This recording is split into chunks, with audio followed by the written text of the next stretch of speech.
Kanadaning Toronto va Montreal shaharlarida Uyg'urlar qarta ilib berayotgan kishilik huquq tajovuzchiliklariga qarshi namoyish o'tkazildi.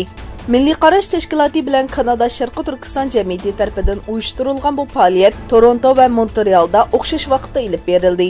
Shuning bilan bir vaqtda New Yorkdagi Birlashgan Davlatlar binosi oldiga yig'ilgan qozoqlar Xitoyning Sharqi Turkistondagi kishilik huquq dafsanchiliklari va yig'ilish lagerlariga qarshi namoyish o'tkazdi. Xitoyning Shanxay shahridagi bir shirkat tomonidan ishlab chiqarilgan immunit oqsilining AIDS bilan yuqumlanganligi bayqaldi va bu HIV virusi haqida tekshirish boshlandi.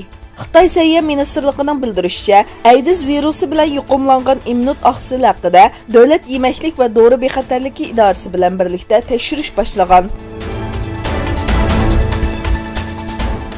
İran prezidenti Hasan Ruhani agar Amerika o'tmishda Eronning ishlariga aralashganligi uchun kechirim so'ramoqchi bo'lsa, qabul qilishga tayyor ekanligini bildirdi. İran poytaxti Tehronda bosh elchilar va diplomatlar bilan o'tkazgan yig'inda so'z qilgan Ruhani Amerikaning Eronga qaratgan siyosati haqida to'xtaldi. Ruhani chet el kuchlarining rayondagi mavjudligi va mudoxilasiga xotima berish kerakligini ta'kidladi va Amerikaning hargiz maqsadiga yetolmaydiganligini aytdi.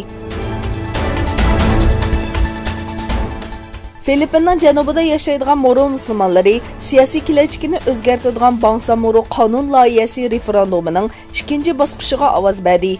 Rayonning shimolidagi Lanaudel Nortodagi 6 shahar va shimoliy Katabatodagi 67 o'ltiraq rayonining aholilari Lanaudel Norto va shimoliy Katabotoning bir qism joylarining avtonom rayonga tava bo'lish bo'lmasligi haqida ovoz berdi.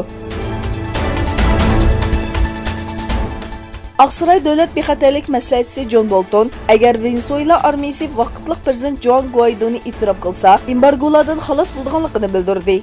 Amerika Venezuela davlat neft shirkatiga embargo yurgizishni qaror qilganligini va bu davlatning Amerikadagi barliq pul muomala huquqlarini Guaidoga o'tkazib berganligini e'lon qilgan edi.